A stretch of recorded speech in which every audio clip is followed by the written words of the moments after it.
ನೋಡ್ರಿ, ಇವ್ರು ಏನು ಮಾಡ್ತಿದ್ದಾರೆ ಅಂದರೆ ಕಾಂಗ್ರೆಸ್ನವರು ಕರ್ನಾಟಕ ರಾಜ್ಯದ ಮಹಿಳೆಯರಿಗೆ ಏನು ಇವರು ದಿಶಾಭೂಲ್ ಮಾಡ್ತಾಯಿದ್ದಾರೆ. ಕನ್ನಡದೊಳಗೆ ಒಂದು ಮಾತು ಹೇಳ್ತಾರೆ ಕಿ ಏನು ಮೋಸಗೊಳಿಸೋದು ಹೇಳಿ.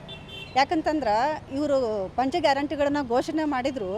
ಈ ಪಂಚ ಗ್ಯಾರಂಟಿಗಳಿಂದ ಏನು ಉಪಯೋಗ ಇದೆ? ಏನೂ ಉಪಯೋಗ ಇಲ್ಲ.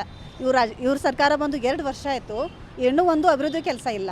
ಇವರು ಕರ್ನಾಟಕ ರಾಜ್ಯದ ಮಹಿಳೆಯರಿಗೆ ಮೂಗಿಗೆ ತುಪ್ಪ ಸವರುವಂಥ ಕೆಲಸ ಮಾಡ್ತಿದ್ದಾರೆ. ಯಾಕಂತಂದು ಹೇಳಿದ್ರೆ ಈಗ ಏನಾಗಿದೆ ಅಂತಂದೇಳಿ ಮೊನ್ನೆ ಒಂದು ಕಾರ್ಯಕ್ರಮದೊಳಗೆ ಬೆಳಗಾವಿಯಲ್ಲಿ ನಡೆದಂಥ ಒಂದು ಕಾರ್ಯಕ್ರಮದೊಳಗೆ ಒಬ್ಬ ಮುಖ್ಯಮಂತ್ರಿ ಸ್ಥಾನದಲ್ಲಿ ಇರುವಂಥ ತಮ್ಮ ಭಾಷಣದೊಳಗೆ ಉಲ್ಲೇಖ ಮಾಡ್ತಾರೆ. ಏನಂತಂದು ಹೇಳಿ, ಚಿನ್ನದ ದರವನ್ನು ನೋಡಿರಿ ನೀವು 1 ಲಕ್ಷ ರೂಪಾಯಿ ಆಗಿದೆ ಅಂತ ಹೇಳ್ತಾರೆ. ಆಮೇಲೆ ಮತ್ತೊಂದು ಹೇಳ್ತಾರೆ ಕಿ ನಮ್ಮ ಏನು ಪುರುಷರಿದ್ದಾರೆ ನಮ್ಮ ರಾಜ್ಯದಾಗಿರುವಂಥವ್ರು ಅವ್ರಿಗೆ ಹೇಳ್ತಾರೆ ಹೆಂಡತಿರಿಗೆ ಮಂಗಲಸ್ತರ ಮಾಡುವಂಥದ್ದು ಪರಿಸ್ಥಿತಿ ಆಗ್ತಾ ಇಲ್ಲ, ನಿರ್ಮಾಣ ಅಷ್ಟು ಮಾಡೋಕ್ಕಾಗ್ತಾ ಇಲ್ಲ ಅನ್ನೋ ಒಂದು ಮಾತನ್ನು ಹೇಳ್ತಿದ್ದಾರೆ. ಬಟ್ ನಾನು ಹೇಳ್ತೀನಿ ಅವರಿಗೆ, ನಮ್ಮ ಸನಾತನ ಧರ್ಮದೊಳಗೆ ಒಂದು ಅರಿಶಿನ ಬೇರನ್ನು ಮೊದಲನ್ನು ಕಟ್ಟಿ ಆಮೇಲೆ ಚಿನ್ನದ ಸರವನ್ನು ಹಾಕುವಂಥದ್ದು ಇದನ್ನು ಅವ್ರು ಮರ್ತಿದ್ದಾರೆ ಅಂತ ನನಗನ್ಸುತ್ತೆ. ಈಗ ಅವರು ಬಂಗಾರದ ಬಗ್ಗೆ ಮಾತಾಡುವಂಥವ್ರು ಮೊದಲು ನಾವು ಏನು ಬೇಸಿಕ್ ನೀಡ್ಸ್ ಅಂತ ಇದೆ, ಹಾಲು, ಮೊಸರು, ಮೀನು, ಮೊಟ್ಟೆ ಈ ಥರದ್ದೆಲ್ಲ ಏನು ರೇಟೆಲ್ಲ ಗಗನಕ್ಕೇರಿಸಿದ್ದಾರೆ. ಮೊದಲು ಉಣ್ಣಕ್ಕೂಟ ಮಕ್ಕಳಿಗೆ ಬೆಳೆಸೋಕ್ಕಾಗ್ತಾ ಇಲ್ಲ, ಹಾಲು ಮೊಸರನ್ನೇ ಕೊಡೋಕ್ಕಾಗ್ತಾ ಇಲ್ಲ. ಹೆಂಡತಿಗೆ ಚಿನ್ನದ ಸರ ಹೇಗೆ ಕೊಡೋಕ್ಕೆ ಸಾಧ್ಯ ಆಗುತ್ತೆ ನಮ್ಮ ರಾಜ್ಯದ ಗಂಡು ಮಕ್ಕಳಿಗೆ?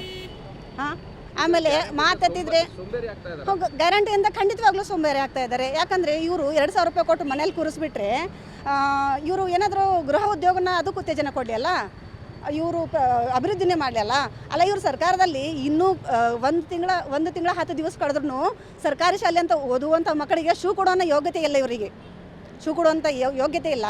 ಮತ್ತು ಇವ್ರು ಏನು ಅಭಿವೃದ್ಧಿ ಮಾಡ್ತಾರೆ? ಯಾರಿಗೆ ಬೇಕಾಗಿತ್ತು ಇವ್ರದ್ದು 2,000 ರೂಪಾಯಿ? ಯಾರಿಗೆ ಬೇಕಾಗಿತ್ತು? 2,000 ರೂಪಾಯಿ ಕೊಟ್ಟು ನಮ್ಮನ್ನೆಲ್ಲ ಸೋಮಾರಿ ಮಾಡಿ ಮನೇಲಿ ಕುಂಡ್ರಿಸ್ಬಿಟ್ರೆ ಅಂದರೆ ಇವರು ನಮಗೆ ಸೋಮಾರಿಯಾಗಿ ನೀವು ಮನೇಲಿ ಕೂತ್ಕೊಳ್ರಿ, ನಾವು ನಾಯಕರಾಗಿ ಮೆರೆದೀವಿ ಅನ್ನೋದು ಅರ್ಥನಾ ಇವ್ರದ್ದು? ನಮಗಂತೂ ಈ ಗ್ಯಾರಂಟಿ ಯೋಜನೆಯಿಂದ ಒಂದು ಸ್ವಲ್ಪ ಉಪಯೋಗ ಇಲ್ಲ. ಇದೆಲ್ಲ ಬಂದ್ ಮಾಡಿರಿ, ಅಭಿವೃದ್ಧಿ ಕಡೆ ಗಮನ ಕೊಡ್ರಿ ಅಂತಂದು ಹೇಳ್ತೀನಿ.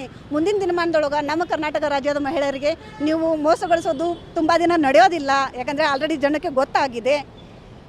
ಮತ್ತು ನಿಮ್ಮ ಮೂಲಕ ನಾನು ಮಾಧ್ಯಮದವ್ರ ಮೂಲಕ ಕೇಳ್ಕೊಳ್ತೇನೆ, ರಾಜ್ಯದ ಮಹಿಳೆಯರಿಗೆ ವಿನಂತಿ ಇದೆ, ನೀವು ಚುನಾವಣೆ ಬಂದಂಥ ಸಂದರ್ಭದೊಳಗೆ ನೀವೇನು ವಿಚಾರ ಮಾಡಿ ವೋಟ್ ಮಾಡಬೇಕು ಅಂತಂದು ಹೇಳಿ ಕೇಳ್ಕೊಳ್ತೇನೆ. ಪವಿತ್ರ ಹಿರೇಮಠ್.